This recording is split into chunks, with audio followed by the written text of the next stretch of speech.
Today I'm hiking to Cinder, a cinder cone volcano. It's a walk on a sandy, shifty trail up to a cone-shaped volcano made out of rocks that are going to be hard to climb up. It's always a challenge, but that's what makes it exciting.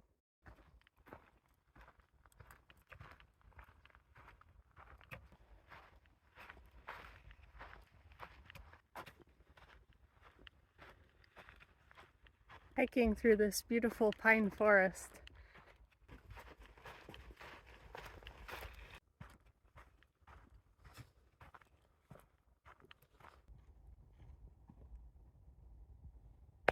Oh, hello. I didn't see you in there. The edge of the pine forest is a wall of volcanic rocks. Is this the cinder cone? No, not yet. This is part of the fantastic lava beds. These chunks of basalt used to be lava that flowed out of the mountain.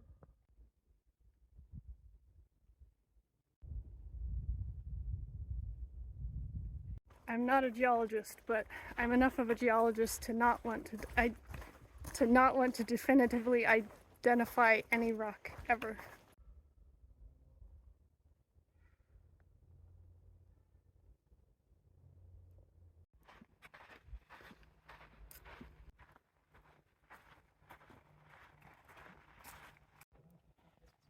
You can see the shape of the cone behind me through the trees.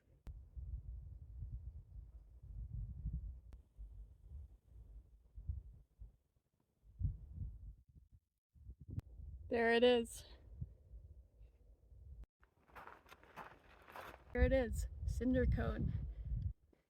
Cinder cone is perfectly smooth and built out of cinders that erupted out of the middle. It's going to be a challenge to get all the way up to the top of this cone. Here we go. There's an incredible number of little flowers growing right out of the sand.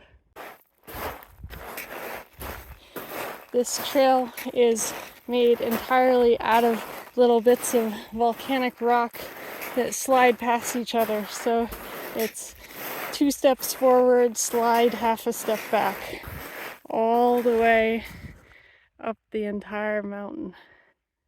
The slope is intensifying. This is real work to get up this cone.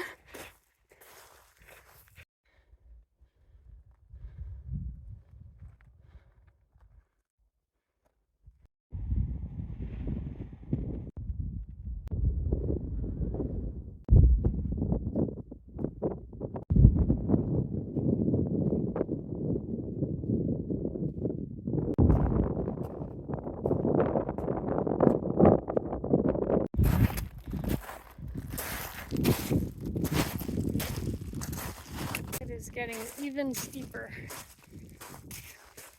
Hopefully almost all the way to the top. We did it! Made it to the top of Cinder Cone. Isn't the crater gorgeous? The side of the cone is all one color, so I expected the crater to be similar, but it's actually a gorgeous mix of different color sands.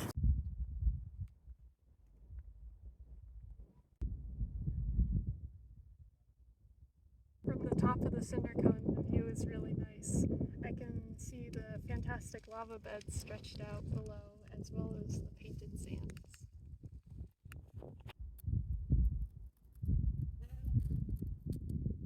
Some of the rocks here are much lighter than you'd expect. When it cooled, the lava was filled with air bubbles, forming pumice stone.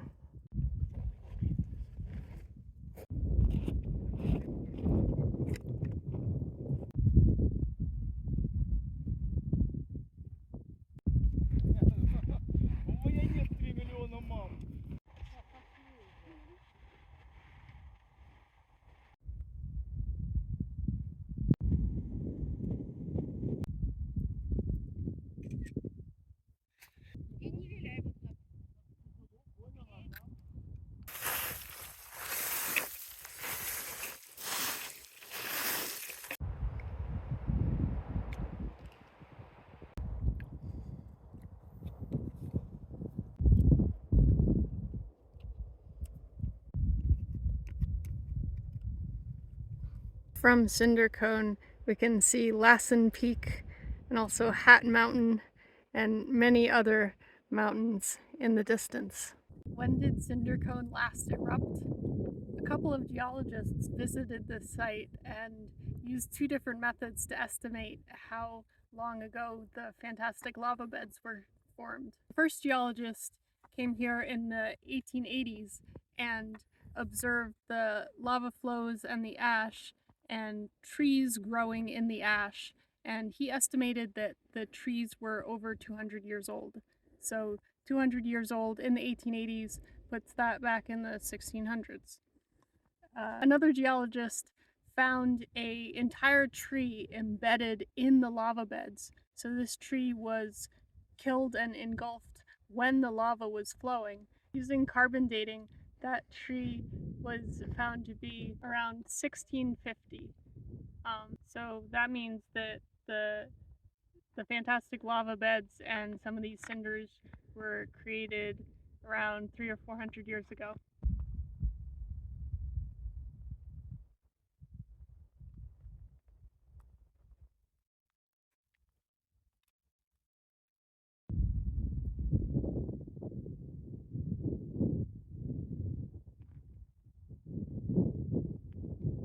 This is where the lava flowed out of the volcano, right down here, to create the fantastic lava beds. They estimate in around 1650. The cinders all exploded out of the top of the volcano, forming the cone. But the lava that formed the fantastic lava beds broke out of the bottom of the volcano and flowed outwards to create these lava beds.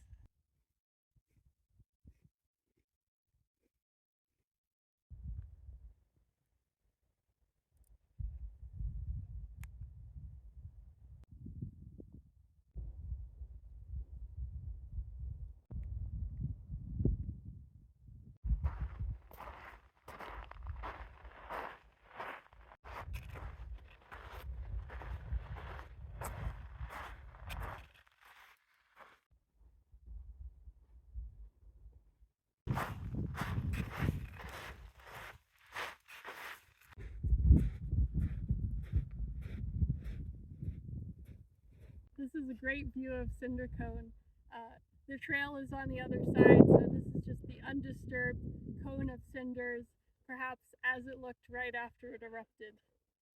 There's a couple of tiny trees somehow managing to grow on this rocky surface, but other than that, it's just volcanic cinders. Really awesome. I was just all the way up there. Amazing.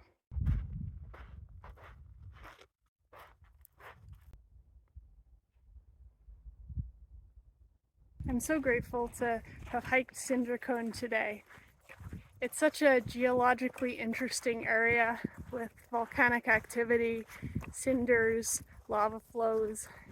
I got to learn about how they discovered how old all of this was. Spectacular views from the peak. The sands and the lava beds were gorgeous from above, and seeing all of the flowers and trees in this wilderness area was just gorgeous. Until next time.